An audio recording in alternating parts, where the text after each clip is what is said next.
বাঙালি জাতীয় ইলিশ মাছ কে না খেতে পছন্দ করে। তো আজকে আমি দেখেন মাছ নিয়ে এসেছে।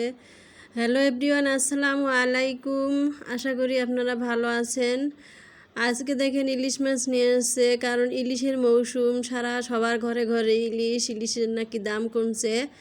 তাই আমার হাজব্যান্ড আজকে ইলিশ মাছ নিয়ে এসেছে। শুধু ইলিশ মাছ না, কয়েক প্রকারের মাছ নিয়ে আসছে আর রাত্রে নিয়ে আসছে। দেখেন একটু রাত্রের ভিডিওটা একটু বেশি একটা ভালো হচ্ছে না। তো মাছটা আমি ভালো করে ছিলায় নিলাম, নিয়ে ধুয়ে নিলাম, নিয়ে এখন কাটতেছি।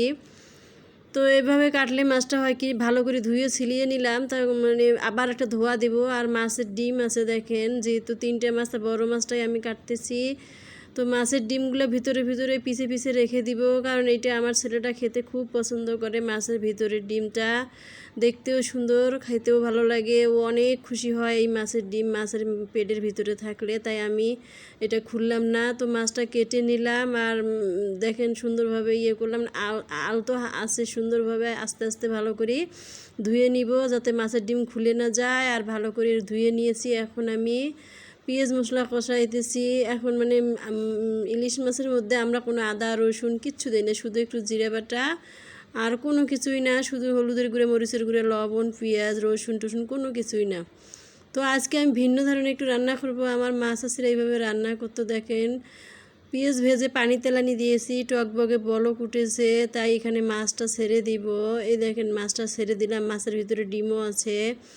তো আমার মা দেখতাম এরকম করে, যদি নরম মাছ হইতো তো মেখে রান্না করতো না, ভাজতো না, কারণ ভেঙে যায়। তাই এইভাবে গরম পানির মধ্যে টকবগে বলক করে সব কিছু দেওয়ার মধ্যে গরম পানি টকবগে বলক করে আর তারপরে মাছটা দিয়ে দেয়। গরম পানিতে যেমনি মাছটা পরে, মাছটা অনেক শক্ত হয় দেখেন, করকুরিয়ে হয়ে গেছে। আর এদিকে দেখেন ডিমটাও ভিতরে ভিতরে একটু ছড়িয়ে ছিটিয়ে যায় নাই, ভরট হয়ে আছে, অনেক সুন্দর দেখা যায়, খেতেও ভালো লাগে।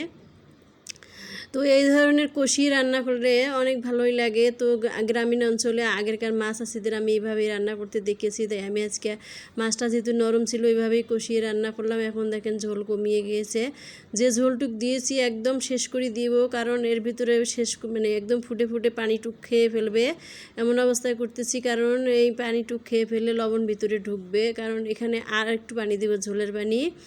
ওই পানিটুক খেয়ে একদম শেষ করেছে, এখন আমি ঝোলের পানি দিলাম। ঝোলের পানিটুক দিয়ে টকবকে বলক উঠলে নামিয়ে দিব। তো এইভাবে তরকারিটা যদি ইলিশ মাছ নরম হয়, তা আপনারা এরকম করে রান্না করে খেয়ে দেখেন, অনেক ভালো লাগে। আর এইভাবে রান্নাটা হলো খেতেও ভালো লাগে, আর অনেক টাটকা মাছের ঝোলটাও অনেক স্বাদ লাগে, শরীরের জন্য অনেক উপকার। এই দেখেন তরকারিটা হয়ে গেছে, কত সুন্দর কালার, মাখো মাখো ঝোল, বেশি একটু পাতলা ঝোল করিনি, খুব যতটুকু লাগে অতটুকু। একটা ডালের মতো ঝোল খাওয়া যায় না, ভালো লাগে না, আমরা ওইভাবে খাই না। তো তরকারিটা হয়ে গেছে দেখেন, কত সুন্দর, কালারটা কত সুন্দর হয়েছে। এইভাবে আপনারা ভাপা ইলিশের মতো করে রান্না করেন। আমি ভাবাই নাই, এটাও এক প্রকার ভাপা ইলিশ, অনেক ভালো লাগে।